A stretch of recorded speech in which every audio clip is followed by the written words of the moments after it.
from Seize the Day Adventures, and I've been doing a lot of writing about Morocco lately, and that's got me thinking I'd really like to try some Moroccan food. So I do have a tagine, if you can see that. Sauteing the onions, gonna add the garlic. I've already made the kefta. I'm making beef kefta. And normally I would have this with couscous, but at this point I'm just gonna have it with a lime cilantro rice. And I'm just gonna add the minced garlic. Minced garlic and a tablespoon of some tomato paste. So we'll let that simmer just for a minute. Give that a stir. The kefta meatballs, it's basically just ground beef, minced onion, minced cilantro, parsley, salt, pepper, bit of cumin, and a little bit of paprika. And you'll find the cumin and paprika as well as turmeric in the sauce as well. So just give this another stir. And we will add our spices and our tomatoes. So I've got in here some ginger, some paprika, some turmeric, some cumin. I didn't have big tomatoes, so I used some diced up cherry tomatoes. So hopefully that'll work out. So that just goes all in. So it's really smelling fragrant in here. I had beef kefta a couple places in Morocco. One was during our trip through the High Atlas Mountains on our way to Marrakesh, and it was absolutely delicious. We had them on kebabs, and that's a great way to have it as well. So if you have the skewers, you can just form the meat around them. You might not use a tagine. You might do it on your barbecue. You might do it in a pan, but I really wanted to try the tagine again because really I got it from a Moroccan importer here in Toronto, but I would have also liked one of the ceramic tagines because the tagines that are clay are meant for cooking. The ceramic finished ones are meant for serving. And like I said, normally I would have this with couscous, but today I'm just going to go with some basmati. So we'll give that a little stir and just wait for those tomatoes to break down a bit. And I am using the clay tagine right on top of my glass top range. It's perfectly safe. You can use a trivet underneath if you want to be completely 100% sure, but we're only cooking this at a medium temperature, so it's pretty safe there. And the tagine has been cured. What that entails is you take the clay tagine and you soak it in water I soaked it, I think, for 36 hours. And then you coat it with olive oil and you bake it in the oven. It is completely cured.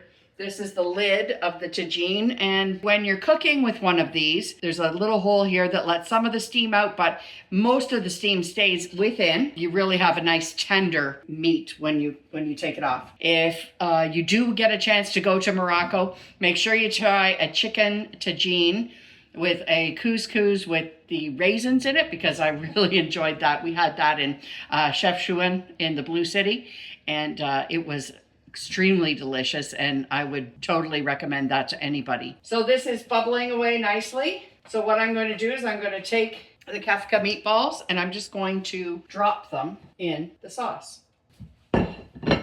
So I'm just going to show you. This is a 2-person tagine. This is what it looks like once you get the kefta meatballs in there. A little bit of garlic went astray. That won't hurt. And then you take the lid, you pop it on, and it just cooks very nicely. So I'll be back and I'll show you what it looks like at the end. So you can probably tell this is actually my first cooking video. I've never done one before, and I'm looking forward to tasting a little bit of Morocco after, reliving some of our experiences. And if you are following our Moroccan adventures, we still have 3 more days and nights left. We are going to Marrakesh. And let me tell you, in 2024, Morocco won their first game in the African Cup, and we'll show you what the city looked like after that. It was quite incredible. So the meatballs are likely done by now, so I'm just going to take off the lid of the tagine and let some of the steam out, and I'll show you what they look like. So I've turned off the stove now, and I'm just waiting for the meatballs to finish up. They're basically molten lava, so I'm going to wait because I'd rather enjoy them than burn my tongue off. If you are interested in this recipe, please message me, send me a DM, and I will send you the recipe that I use. The other great thing about the tagine is you can put it in the oven, and I've done chicken thighs like with lemon and vegetables, and that's also very nice over couscous. This recipe actually has a lot of cilantro, and I love cilantro, but if you don't like cilantro, feel free to leave it out. It's still delicious. Still too hot to eat. Well, I actually think it might be ready to eat. So I'm going to take some rice. Again, this is a lime cilantro basmati, but really couscous is probably what you want if you're looking for a really authentic Moroccan meal. And normally I would have like broccoli with this, that sort of thing, or carrots. They eat a lot of vegetables in Morocco, but today we're just doing the meatballs. Just scoop a couple of the meatballs. Some of the sauce.